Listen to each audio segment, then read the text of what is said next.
En agricultura es hora de Chile Público, el único programa 100% local y vecinal que lleva la vida cotidiana de las personas. El municipio es la institución más cercana a la comunidad y el encargado de resolver sus necesidades más urgentes.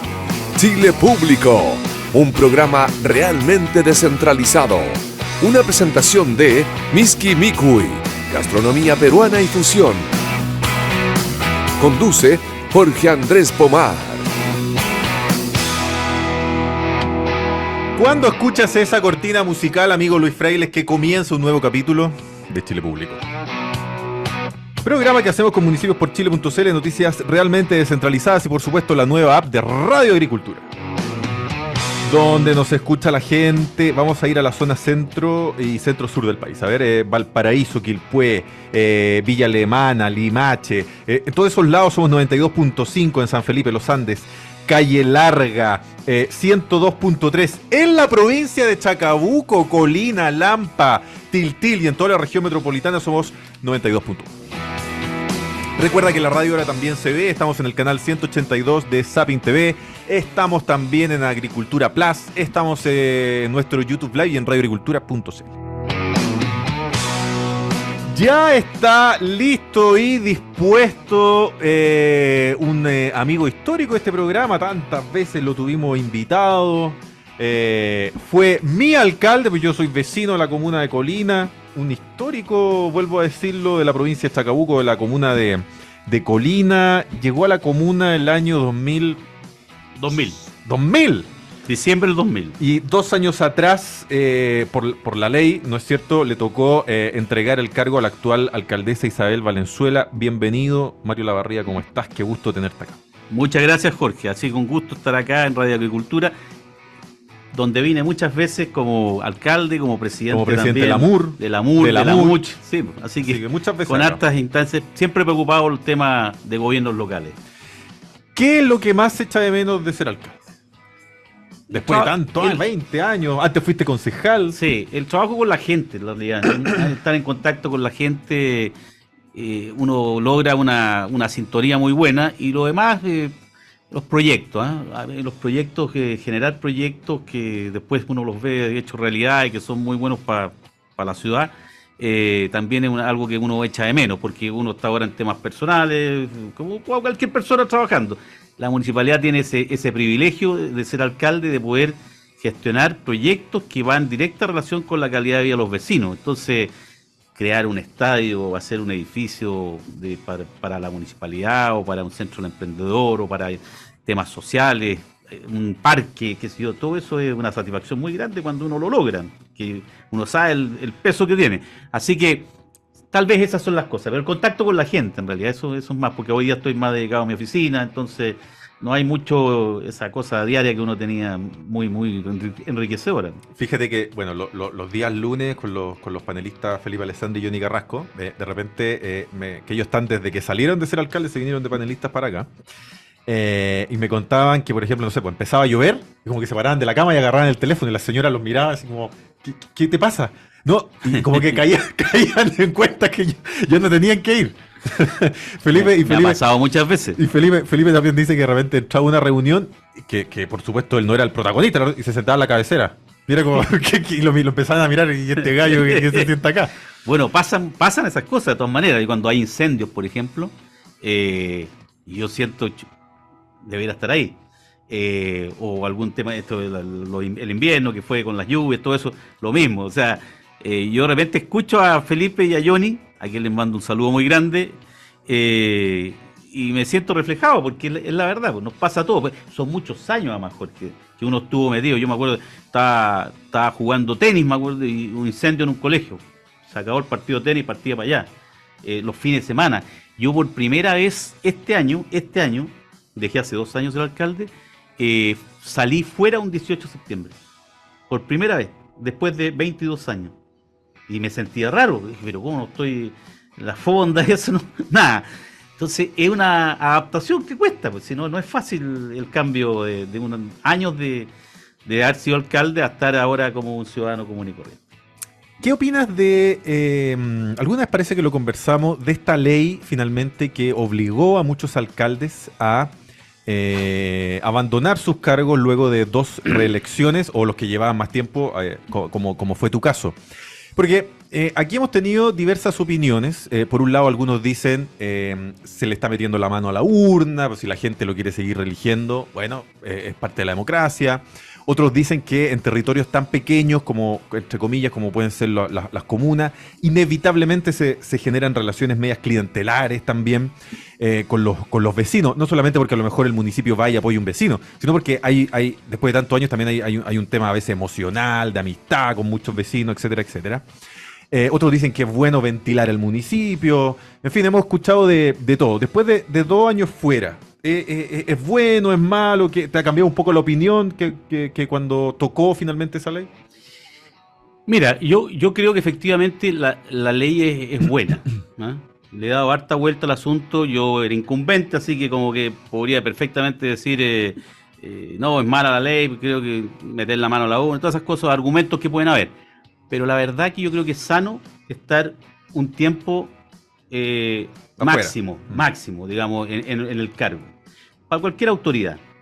3 periodos me parece también suficiente como para realizar un proyecto. Un periodo como en México no se hace nada. 4 años no puede hacer nada. Entonces, pero 3 periodos me parecía bien. Lo malo de la ley que nos tocó a nosotros, que fue a última hora para los alcaldes que estábamos en ejercicio. O sea, nosotros 6 meses antes de la elección, que después se postergó por la pandemia, que se todo, pero 6 meses antes de la elección, nosotros nos vimos, los que estábamos se en el caso, de que no... claro, dijimos, no podemos ir, hay que buscar un sucesor o sucesora y quedas como así en el aire. Eso yo encuentro que fue una muy mala política y yo se lo señalé, era miembro de la MUCH en esa época y hicimos gestiones, incluso hubo la posibilidad de hacer un veto con los diputados de nuestro sector, pero no prosperó porque el gobierno, digamos, en esa época estaba el ministro Blumel, no era partidario de ese evento. Y finalmente se convenció al presidente y bueno, y la verdad que no prosperó. Porque nosotros pensábamos que está bien, pero en esa época... Tampoco podían ir de candidato a parlamentarios, parece. No, a nada, nos dejaron... No, ahí los parlamentarios la hicieron completita. Entonces lo que decíamos nosotros, bueno, ya si nos van a poner este límite, pero que sea apuntar en el caso municipal, no los diputados porque era 1 año y medio después. El caso municipal que hubiera sido para la siguiente elección, a esta que viene ahora. Pero no prosperó y todo eso. Así que yo es que creo que sí. Ahora en la nueva constitución, si es que se aprueba, digamos, sí. Viene una nota bien específica y me gustó. 1, los 3 periodos, ¿no es cierto?, de ser alcalde y se acabó. Sucesivos, dice. ¿Ah? Porque pues, hay alcaldes que llegan, como yo, porque claro, estuve antes, que sé yo, todo, no, sucesivo. Por lo tanto, yo ya pasó un periodo, puedo ir de nuevo alcalde. Pero también dice que aquel que cumple 3 periodos en una comuna puede al siguiente ir en otra comuna. Eso viene en el texto de la nueva constitución. Y me parece bastante interesante porque yo le decía, no, pero otra vez la misma. Oye, le dije yo, salir elegido alcalde no es cualquier cosa, y menos en otra comuna donde tú no eres conocido, digamos. ¿Ah? Uno ve. Yo siento que depende de la comuna. Depende, pero no hay comunas que tienen un brillo y como alcaldes que tienen un brillo que por ahí, claro, alcanza para presentarse a otra. Por ejemplo, no sé, el alcalde Carter de la Florida perfectamente se puede ir a Puente Alto, a Pirque. Por supuesto. Sí, son comunas con opinión pública. Entonces... Tú mismo de Colina, pues de hecho ha sonado en Lampa, bueno, Tiltil, ya hemos conversado también un poco de eso. Toda la provincia de Chacabuco, porque Colina siempre fue líder finalmente de la provincia. Pero por ahí, no sé, uno piensa en Conchalí, no sé si le da para ir cambiarse los espejos. No, por eso te digo, depende de la comuna. Pero mira, qué bueno que quede en la ley, porque cuando vino este tema del cambio, nosotros los alcaldes hicimos varias presentaciones, incluso legales, ¿ah? Si podíamos ir al Tribunal Constitucional, hicimos varios estudios legales sobre el tema. Y uno fue, fíjate, con la ley que decía que no se podía ir, ¿no es cierto? Fuimos con un alcalde que terminaba su 3er periodo y lo cambiamos de comuna, que se postulara por otra comuna. No voy a dar nombre para no estar, pero se postuló en otra comuna. Y el servicio electoral lo rechazó. Así es. ¿Ya? Pero, eso es lo que hicimos nosotros, nos fuimos al Tribunal Electoral de la 5ª región y después Tribunal Calificador de Elecciones. El Tribunal Calificador de Elecciones, que es la segunda instancia y última, que está formada por ministros de Corte Suprema, más a un abogado, determinó por 3 votos a 2, fíjate, 3 votos a 2, o sea, hubo 2 que votaron a favor de que se podía cambiar con esa ley, no con texto expreso ahora que lo dice tomar en la nueva constitución, sino que con esa ley podía ser. Y fíjate, interesante, porque pudo haber sido una buena salida para mucha gente en ese momento. Pero no prosperó, el tribunal calificador, como te dije, por 3 votos a 2, falló en contra, pero estuvo ahí. Y yo creo que eso sirve también para lo que se está legislando ahora, porque es bastante de sentido común. Oye, cuando termina el periodo de alcalde, te toca asumir una responsabilidad como delegado de la provincia de Chacabuco. Sí. Yo sé que siempre también estuviste involucrado en el resto de las comunas de la provincia, pero claro, desde la manera a lo mejor de acompañar, de ayudar, las cosas que podía hacer Colina. Pero ahora te tocó ya como delegado. ¿Qué realidad viste en general, ahora en el panorama general en ese momento de la provincia? Especialmente en Tiltil y Lampa, que eran territorio un poquito más ajeno a lo que era Colina. Bueno, efectivamente, apenas terminé el cargo de alcalde, un par de meses después, el ministro de Interior, que era Rodrigo Delgado, y el presidente de la República, obviamente, que el que sí me designó delegado en Chacabuco. Y si bien es cierto, como dices, yo conocía la provincia y estaba bastante involucrado, pero esta vez mucho más. Y de hecho, aunque la delegación está en Colina, yo estaba más en Lampa y en Tiltil, porque me interesaba más conocer otras cosas. La de Colina ya lo conocía al rey del derecho. Y ahí me di cuenta que estaban como años luz de todo en todo sentido, en administración, en gestión, en los equipamientos, en fin, para qué nombrar cosas, pero se notaba mucho. Entonces, por eso me dediqué más a que salieran los proyectos y ayudar a los alcaldes, que ya eran los nuevos alcaldes de Tiltil y de Colina, de Lampa, en sus proyectos, en sus necesidades, en sus emergencias, porque la delegación tiene que ver con las emergencias, digamos, temas de agua, un montón de cosas. Y me dediqué mucho a y el programa que teníamos, que era el gobierno en terreno, que eran todos los programas de gobierno que se trabajaban con las municipalidades. Bueno, Colina lo hacía por su cuenta y no había problema. En cambio, la AMPA y Tiltil no, necesitaban ese apoyo externo y lo recibía muy bienvenido. Me dediqué mucho a eso, a trabajar en eso, en llevar el gobierno a terreno, en trabajar, en ayudar a postular gente en todos los proyectos, en ayudar en las emergencias, en fin, me dediqué a trabajar mucho en las otras comunas de la provincia. ¿A qué se deben, crees tú, el, entre comillas, rezago de Tiltil y Lampa versus Colina? ¿Es exclusivo al enorme despertar, a lo mejor, inmobiliario que tuvo Colina al inicio de los 2000 o hay otras razones? Mira, sí, obviamente hay un tema presupuestario que no es importante, pero en el caso yo de Colina con Lampa, yo creo que la diferencia presupuestaria versus el número de habitantes es mínima, ¿ya? Es mínima. Tal vez se demoraron más en explotar los proyectos inmobiliarios de Lampa que los de Colina. Probablemente porque hubo un mejor trabajo, probablemente porque la municipalidad, yo puse toda la dirección de obra y contratamos gente para que la escuela fluyera más rápido. En Lampa se demoró, cambiaron los dueños de los diferentes proyectos inmobiliarios, son proyectos inmobiliarios importantes, pero son digamos, un nivel un poquito más bajo, digamos.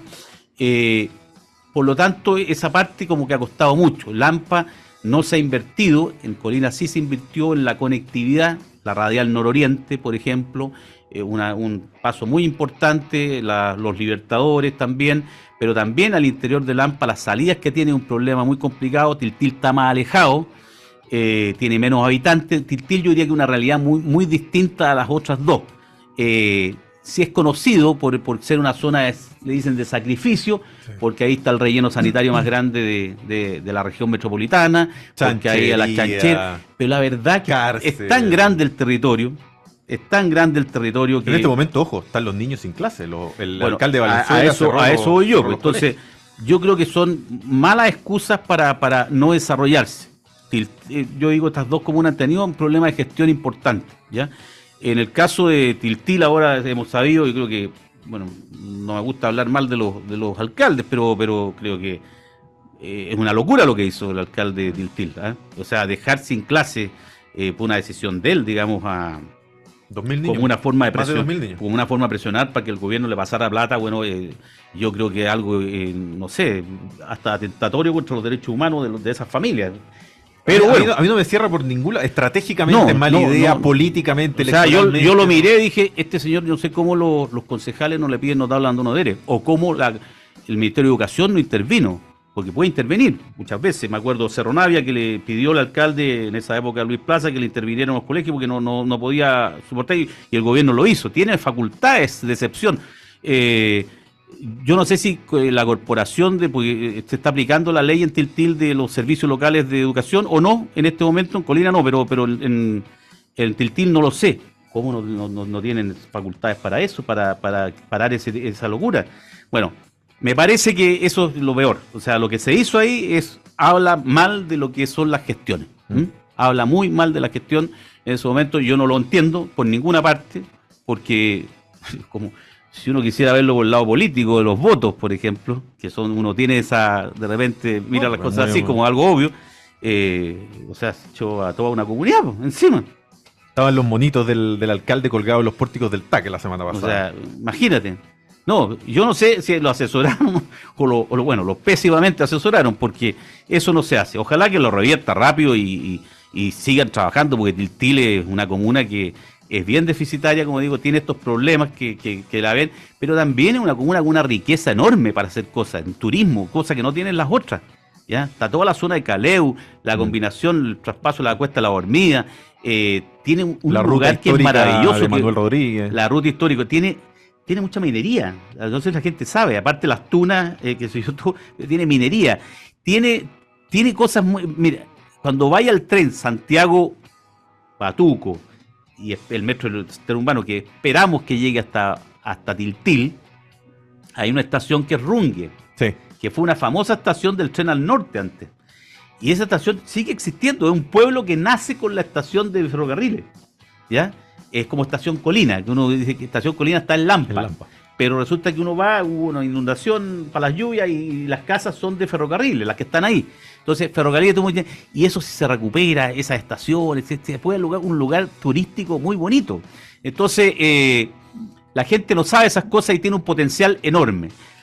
Lampa, por su cuenta, tiene, como te digo, este tema de las conectividades que no lo ha solucionado y se lo quieren dejar entregado a los privados, cosa que los privados hay que apretarlos mucho porque los privados finalmente lo que les interesa es vender su proyecto y punto, ¿ya? Sacar utilidades, qué sé yo, todo.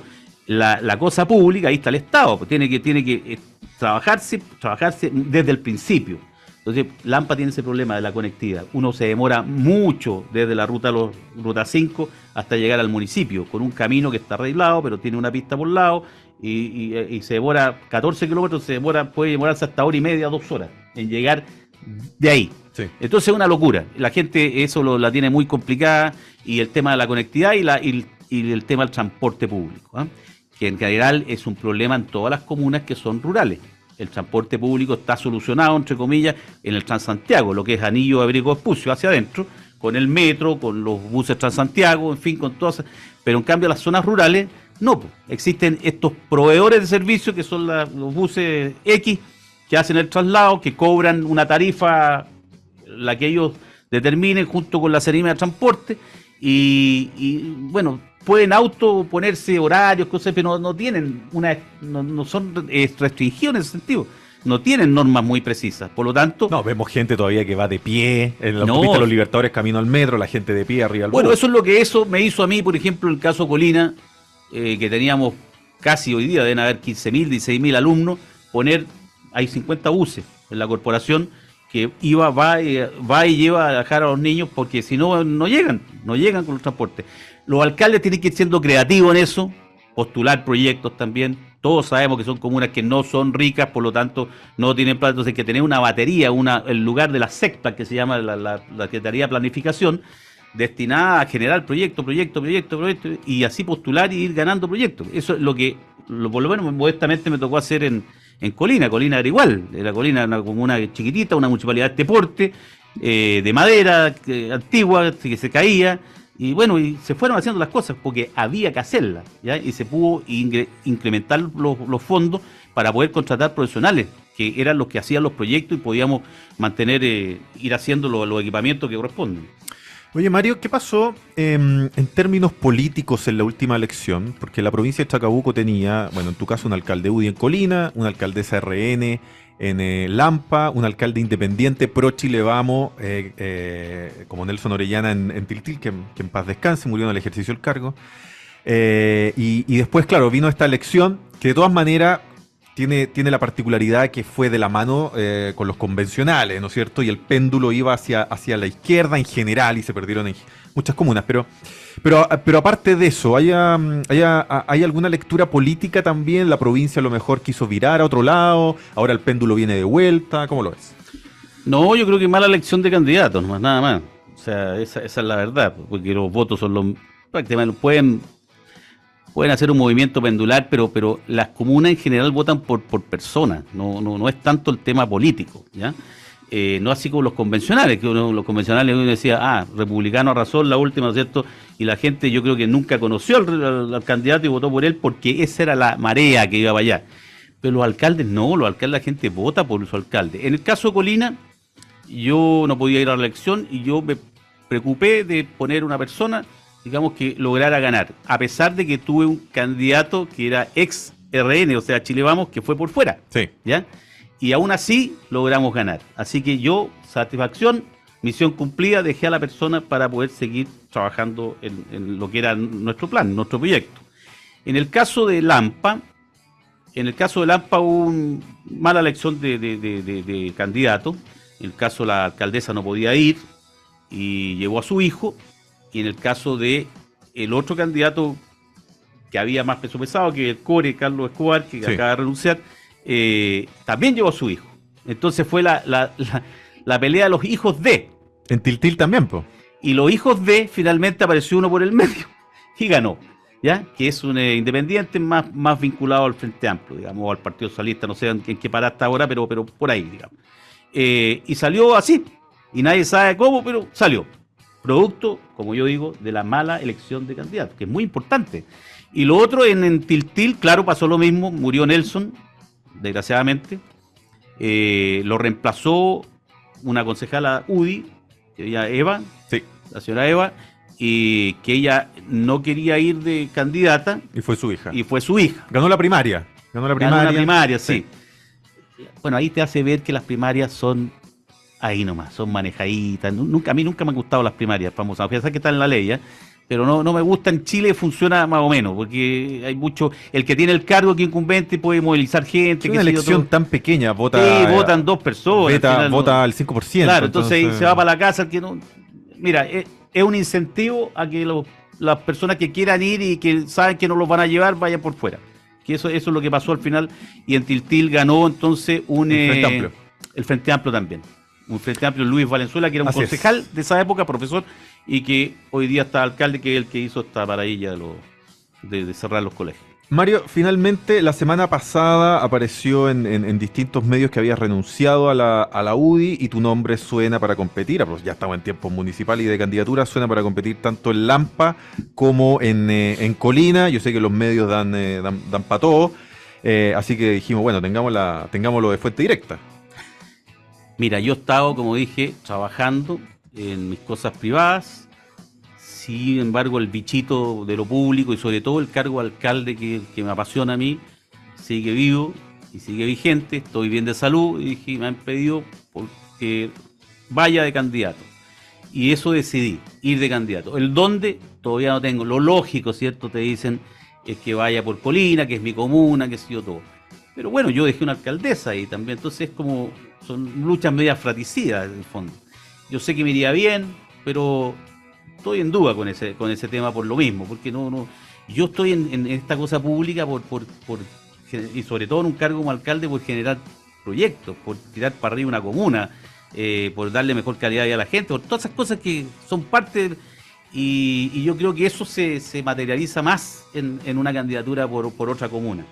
Pero no lo he decidido todavía. Lo que sí sé que decidí fue tener la calidad independiente, que me permite mayor flexibilidad, mayor libertad. Tampoco te vas a inscribir en el Partido Republicano, que también salía un poco... No, para nada, no. No, Tú eres porque un fundador aparte de la UDI. yo soy fundador de la U y me dolió mucho. Yo escribí una carta al presidente, a Javier Macaya, con quien por lo menos yo siento que tengo una buena relación, digamos, y siempre hemos tenido una buena relación. Y él fue súper franco también conmigo, así que, pero la verdad que yo prefiero, hace bastante rato que venía en un proceso personal de desencanto un poco de lo que ha sido lo que era mi partido. ¿Ah? Nos pasa a todos los que son un poquito más viejos ya, de que fuimos fundadores, que yo trabajé en la UDI de abogado también, entonces conozco y conocí muchas personas en esa época, desde el fundador de Jaime Guzmán para adelante. Entonces, después que fui alcalde, yo me separé y la verdad que era alcalde UDI, pero No tenía tanta vía partidaria. no, para nada. Y tal vez eso mismo uno lo hace ir distanciándose, y los amigos míos también están en la misma. Como dice un amigo, somos todos leones sin dientes a esta altura. Y las generaciones más jóvenes que han ido tomando la posta, bueno, tampoco ellos tienen su equipo, su gente, y uno pasa como a la segunda división. Por lo tanto, en ese proceso yo prefiero, coincide con esto obviamente, pero prefiero ya dejar eso y cumplir esa etapa que fue un momento muy bonito, otro no tanto, pero la veía partido mío tenía otro sentido, y la verdad que hoy día ya no tiene mucha justificación. En la papeleta de octubre entonces va a estar Mario Lavarría, no sabemos dónde. Sí, te voy a venir a Pero, decir. pero bueno, pero hay dos posibilidades o hay más posibilidades. Quién sabe. Nunca A se lo mejor sabe. me llaman de, no sé. Oye, un gusto tenerte acá. Igualmente, Mario, como Jorge, siempre. muchas gracias, un saludo a todos los auditores y nos estaremos viendo. Claro que sí. Nosotros, Luis Fraile, hacemos una pausa comercial y seguimos con más Chile Público. Gracias. En agricultura es Chile Público, un programa realmente descentralizado con Jorge Andrés Pomar.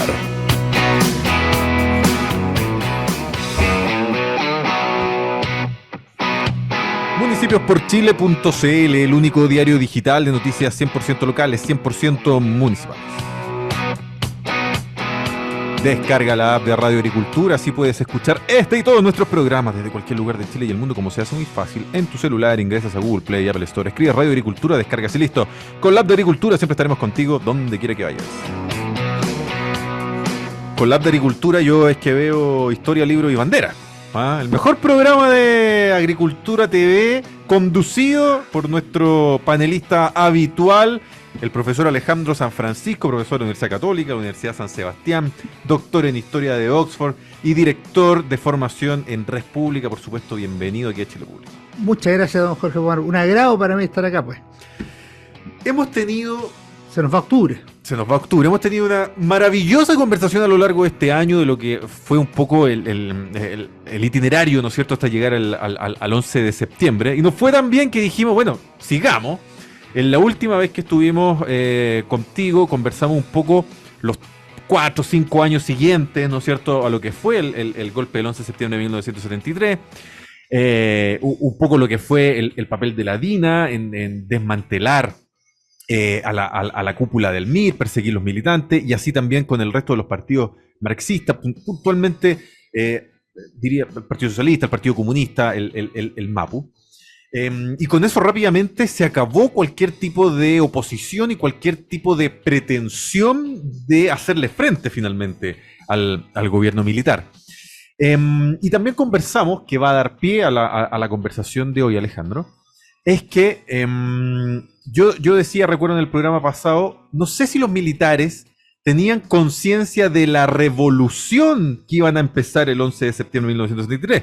Porque cuando ellos se plantan, ese mismo día dicen, estamos aquí para restaurar el orden, la institucionalidad, la chilenidad perdida, pero eso no tenía que ver con un cambio cultural, no tenía que ver necesariamente con un cambio de la Constitución, o por lo menos no en ese momento.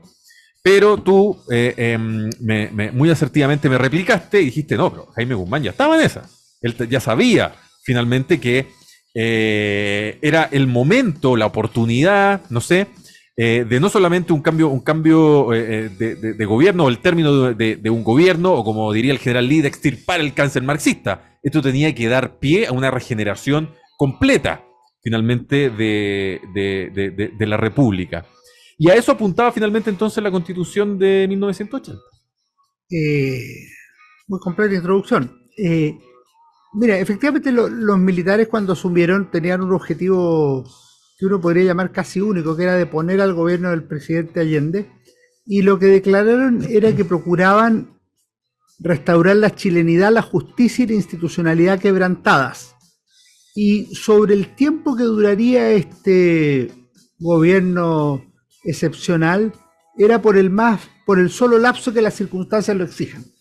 Esto en cualquier caso se estima un tiempo relativamente breve, que obviamente no es fijo, puede ser 2 años, 3 años, hasta 5 años uno podría decir, pero evidentemente no se pensaba ninguna de dos cosas.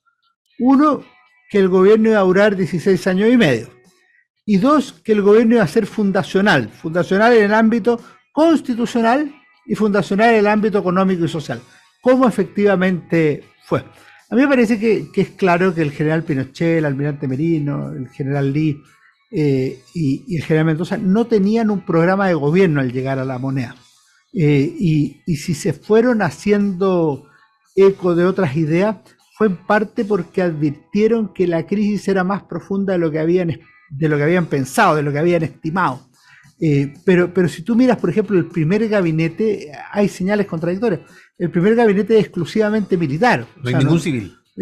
Hay un civil pero que trabajaba en la Armada como ministro de Justicia, un profesor que hacía clases en las academias, no recuerdo si en Carabineros o del Ejército, en el Ministerio de Educación. De todas maneras eran parte de la gran familia. Pero no, que eran parte de la familia militar, pues en la práctica. Entonces yo veo que lo que hay ahí es un intento de cerrar una etapa, de ordenar las cosas y de pasar a lo que podríamos llamar la restauración de la Constitución del 25, llamar a elecciones. Por ejemplo, si tú miras las declaraciones de la democracia cristiana, las oficiales, primero, que son comprensivas con el 11 de septiembre, que muchos dicen que apoyó el 11 de septiembre, o las del grupo Los 13, que son condenatorias de la deposición del presidente Allende, las dos coinciden en una cosa, en que el gobierno va a devolver el poder a los civiles dentro de poco. Si tú miras las declaraciones... Está la entrevista, claro, de Frey y de Elwin. Y de Patricio Elwin. Pero si tú miras las declaraciones de la Iglesia, inmediatamente después del 11 de septiembre, también la Iglesia tiene una postura que podríamos llamar favorable a la intervención militar. Estimaba que aquí iba a haber una guerra civil, pero pensaban que luego iba a haber un llamado a elecciones y se iba a restablecer el poder civil. No ocurrió eso y se avanzó, como bien lo anunciaste en tu pregunta, hacia la creación de una nueva institución. Lo hemos hablado, yo siento que el 11 de septiembre fue algo popular. No fue finalmente algo exclusivo de Las Condes, y bueno, Vitacura no existía, algo exclusivo de Las Condes, en la población me refiero, fue algo popular. Veía una entrevista de una ciudadana X, que decía el día del 11 de septiembre, y además ella vivía en una comuna clase media en ese momento, en Ñuñoa, decía, el 11 de septiembre hicimos un asado, el 11 de septiembre del 73, para celebrar el fin del gobierno Allende. Dice, el 11 de septiembre de 1974 vino un tercio de los que habían venido al asado del 73. Y dice, el 75 no vino nadie al asado. Entonces yo creo que claro, que fue súper popular y ya después la gente, muchos ya no estaban a lo mejor tan convencidos de que había sido la mejor salida. Y eso lo quiero, claro, extrapolar a lo que planteabas tú de la democracia cristiana, que a lo menos fue contemplativa respecto del golpe, y puntualmente Patricio Elwin, senador, presidente del partido en ese momento, Eduardo Frei, la figura más destacada, expresidente, ellos salieron a defender incluso... Y presidente del Senado. Salieron a defender de manera internacional, ¿no es cierto?, la intervención de los militares. Efectivamente, si tú lees a Edgardo Benninger, por ejemplo, rector de la Universidad de Chile, señala que el golpe fue inevitable. Ese es el concepto que usa. Ahora que se ha discutido tanto si era inevitable o no era inevitable, señala que el golpe era inevitable. Entonces, hay ahí una expresión de voluntad o de convicción política que va en ese sentido. Eduardo Frei en su carta Verdadero Rumor dice que él estima que la inmensa mayoría del país estuvo por la intervención militar, que el desde el 55% de las elecciones de marzo, pero que eso se había acrecentado entre marzo y septiembre por los errores del gobierno, por la inflación y por otras circunstancias del país. Ahora, es evidente que para tener el 55% de la población, o 45, 60, lo que corresponda, eso tiene que ser transversal socialmente y tiene que ser transversal a nivel nacional. Hay estudios sobre la clase media que indican eso. Las banderas se izaron en distintos lados y y tiene que ver con la situación en que estaba Chile, que era muy dramática, que desde marzo se había dicho que era al borde de la guerra civil, que no hubo finalmente. Ahora, obviamente, cuando uno pregunta antes y después si la gente quería un golpe de Estado, la gente no quería un golpe de Estado. Lo que quería era detener el avance del gobierno de Allende. Exacto. Y se estimaba que eso no iba a ser posible sin una vía violenta que puede ser el golpe de Estado o la guerra civil. Fue un gobierno militar durísimo los 4 primeros años, en donde cerca de los 3.000 muertos, que son como la cifra consensuada en general, cerca de 2/3 ocurren en esos 4 o 5 primeros años. Sí, y la mayoría en el primer año. Y eso se da en un contexto en que el gobierno dice que en la primera etapa viene la etapa de la reconstrucción, pero eso tiene 2 niveles.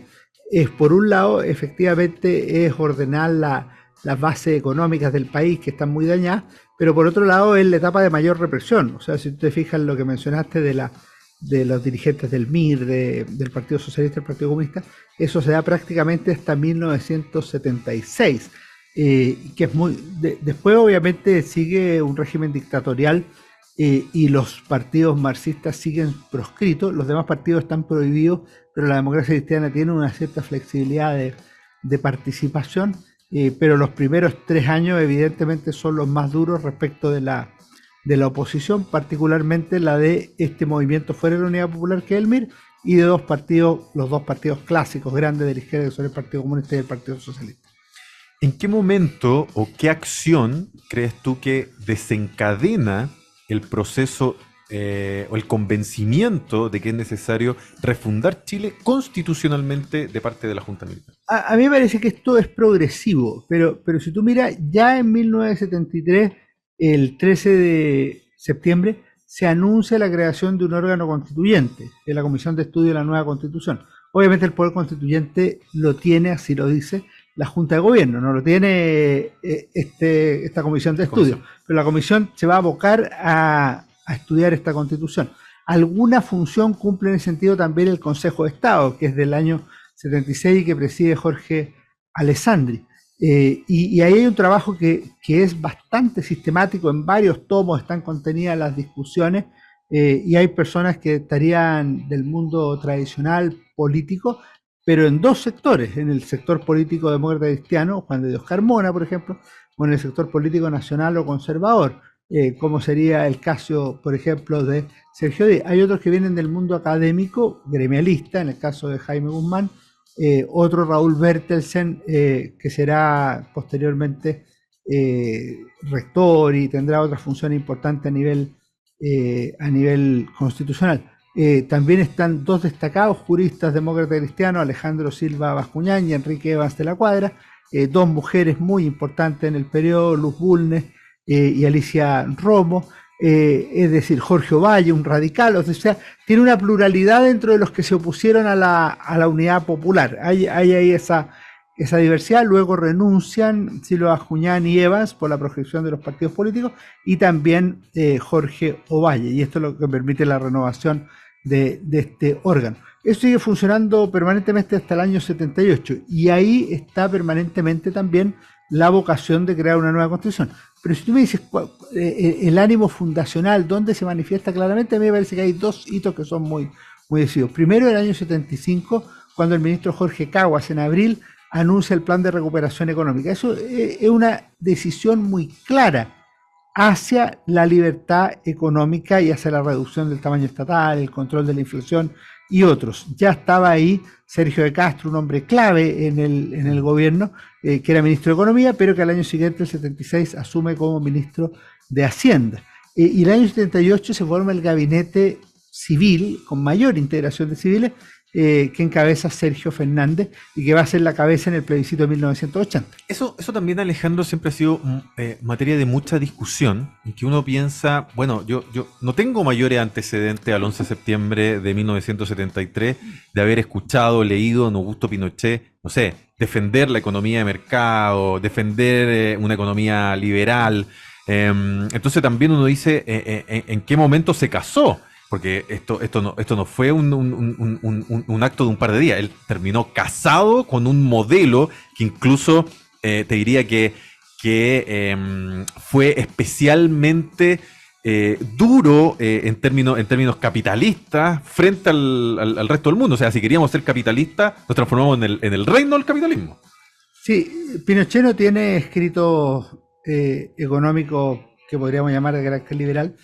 En otras referencias que él hace, le asigna mucha importancia al Estado, o sea, estaría en una posición que podríamos llamar genéricamente más estatista. Especialmente por su formación por formación militar, por los estudios geopolíticos. Él es un hombre de Estado. Si uno mira la revista del Memorial del Ejército de Chile, también es bastante estatista. Lo mismo pasa, por si acaso, en la FACH, o sea, no hay una diferencia. El que sí tiene una distancia hacia eso es el almirante Merino y la gente más vinculada con la Armada, el grupo en el que está Hernán Cubillos, que después va a ser canciller, Agustín Edwards, Roberto Kelly y otros que están en esa orientación, en esa dirección, y que van a influir principalmente a través de ese libro clave en la historia nacional que se llama El Ladrillo. Pero a esto suma una cosa más. Si tú miras, cuando le preguntan a Sergio de Castro, una pregunta que es de cajón, ¿cuál es la importancia clave que tiene él en el proceso de reformas económicas y todo eso? ¿Cómo explica él el proceso de reformas económicas que ha habido en Chile? Él destaca la figura del general Pinochet, o sea, él dice que si esto pudo hacerse es porque tuvo el patrocinio, la decisión del general Pinochet, lo cual es bastante explicable considerando que en una dictadura o régimen autoritario el que toma las decisiones precisamente es el que tiene más poder, y si no sigue a su economista, o si los economistas van en una línea distinta al gobernante, el que manda es el gobernante. Entonces, él es el que se convence de esa orientación. ¿Era absolutamente imposible pensar en ese cambio de rumbo económico en un sistema democrático? Eso, mira, lamentablemente es imposible comprobarlo. O sea, lo hubiéramos pensado. ¿Qué hubiera pasado si no hubiera habido 11 de septiembre? ¿Hubiera habido una revolución liberal como la que existió? Yo, si me apura, yo diría que hubiera existido algo parecido, no igual, pero en la década del 90, cuando se empieza a producir en los distintos países. Sin la profundidad que tuvo en Chile, sin la radicalidad que tuvo en Chile y sin la extensión o amplitud que tuvo en Chile. Pues si tú te fijas, al final, los conceptos orientadores de la libertad económica, de la libre iniciativa, de la apertura internacional y de otros, no son exclusivamente de carácter económico, sino que el principio de subsidiariedad es una llave maestra que cruza la sociedad, de manera que es posible verlo en salud, en educación, en vivienda y en numerosas áreas. Y eso es lo que explica que en los años siguientes se pueda crear un sistema de universidades privadas, un sistema privado de administración de pensiones, un sistema privado de instituciones de salud como las ISAPRES, como las administradoras de fondos de pensión en el otro plano, las universidades privadas en el otro ámbito. Es decir, hay un cambio radical que explica no solo el área económica, sino que una visión global de la sociedad. Eso ya está contenido en la declaración de principio de la Junta de Gobierno de 1974, pero obviamente se empieza a consolidar fundamentalmente con la Constitución de 1980 y con las leyes asociadas a la Constitución de 1980. ¿Había algún miembro de la Junta Militar que tuviese alguna injerencia, involucramiento mayor en todo el proceso de la Constitución del 80 o radicaba también ese poder exclusivo más en Augusto Pinochet? Ni lo uno ni lo otro. Si tú miras la primera parte, lo hace la Comisión de Estudios de la Nueva Constitución, CENC, aparece a veces en los resúmenes, que era la Comisión Ortúzar, que dirigía Enrique Ortúzar y de la que formaba parte Jaime Guzmán. Eso es una cosa que trabaja hasta el año 78. Por otro lado está el trabajo que realiza de manera bastante consistente, pero más tarde, el Consejo de Estado que preside Jorge Alessandri. Y estos son los dos proyectos que le llegan al gobierno. Quien los trabaja ahí es Sergio Fernández. Si tú lees las memorias de Sergio Fernández, que es Mi lucha por la democracia, él explica ahí cómo le llegan los dos, tiene que armonizar los textos, tiene que presentárselo al gobierno, y eso es lo que va a ser plebiscitado el 11 de septiembre, pero es un trabajo que hacen fundamentalmente los civiles. Lo que ocurre es que en la parte de los artículos transitorios, esa es una propuesta de Pinochet o de los uniformados, no es una propuesta de los civiles. ¿En qué momento, bueno, ya desencadenado este proceso de la Constitución de 1980, en qué momento y bajo qué circunstancia es que el gobierno militar, no sé, decide someterla a lo mejor a plebiscito, tomando en cuenta que era una dictadura? Mucha gente se pregunta por qué simplemente no se aprobó poco menos que por decreto. Sí, O se buscaba maquillarla, ¿no es cierto?, con este proceso participativo. Yo creo que tiene dos o tres explicaciones. Primero, Pinochet está convencido que tiene la mayoría del país. Segundo, es una forma de legitimar la Constitución, o sea, que sea aprobada de manera social o popular. Porque desde el día uno nadie creyó finalmente sin registro electoral. Bueno, y tercero, porque tiene el control total del sistema, porque efectivamente no hay registros electorales y quien ejerce de cabeza en cada lugar es el alcalde, que es un alcalde designado por el gobierno. De manera tal que no es un sistema que sea competitivo, es una elección, pero una elección no competitiva, es una elección que está protegida la postura del gobierno y es una protección donde, si bien hay cierta libertad de expresión para figuras como Eduardo Frei Montalva, la oposición, el acto en el Teatro Copolicán, no hay igual acceso a la televisión, como va a ser, por ejemplo, el plebiscito de 1988. ¿Tú dirías que la Constitución de 1980 es fruto exclusivo de los hechos del 11 de septiembre de 1973 o de alguna manera tal vez menos traumática? Esto por supuesto siempre en el ámbito de la ficción, pero de alguna manera menos traumática habríamos llegado a un cambio constitucional, o la historia de Chile finalmente lo que nos muestra es que después de cada shock importante histórico hemos tenido procesos constitucionales. No, lo último sin lugar a dudas, o sea, después de la Guerra Civil de 1829, en la Constitución del 33, después de la Guerra Civil del 91, el régimen parlamentario, después de los golpes militares del 24-25, es la Constitución del 25, después del 11 de septiembre del 73, la Constitución del 80, después del 8 de octubre de 2019, es el proceso constituyente que estamos viendo hoy. Eso sin lugar a dudas. Pero en lo otro, a mí me parece que confluyen varias cosas en el orden constituyente de 1973-1980. Lo primero es el gobierno de la Unidad Popular, o sea, el quiebre y tratar de que no se vuelva a repetir en la experiencia de la Unidad Popular, o sea, hacer un cambio profundo de naturaleza económico, social y política que evite que en el futuro Chile caiga en manos del marxismo, y eso significa darle más poder a los militares, mayor presencia en alguna área, etcétera. Primera idea como crucial. Segunda cuestión que me parece de la mayor relevancia, si tú miras aquí, se genera una convicción en el ámbito del gobierno y los cercanos de que lo que ha fracasado no es solo el gobierno de la Unidad Popular, sino la democracia chilena de la Constitución del 25. Entonces no basta aquí sacar a Allende del poder o a la Unidad Popular, sino que hay que cambiar la institucionalidad que llevó a eso. Y esa es la Constitución de 1925. Y ese es un segundo aspecto. Después, lo tercero es que la institucionalidad no solo es política, o sea, no solo es constitucional, sino que es económico-social y tiene un conjunto de leyes y de principios y de normas que tiene que registrarse. Y esas son las reformas de pensiones, de educación, de salud, en la justicia, en la agricultura, o sea, las llamadas 7 modernizaciones. Y eso también me parece que cobra un lugar importante. Y luego también es que después del 11 de septiembre surge una iniciativa que se define en la declaración de principios con la noción de hacer de Chile una gran nación. O sea, está la idea de sentar las bases para que Chile se dirija a su desarrollo, y para eso se requiere una institucionalidad nueva, que el discurso de Chacarilla va a definir como una democracia moderna, tecnificada, protegida, de auténtica participación social. O sea, le va a dar una serie de adjetivos que van a guiar a Chile hacia una mejor posición en la visión no solo del general Pinochet, sino también de sus asesores civiles como Jaime Guzmán y de otros. ¿Hay experiencia similar, fundacional, respecto de las dictaduras de América Latina? Tal vez sacando el caso cubano, que es una dictadura que prosigue hasta el día de hoy, pero los 60, los 70, los 80 fue una época donde la mayoría del continente estaba gobernado por dictadura. Paraguay, Uruguay, Argentina, Perú, etcétera, etcétera.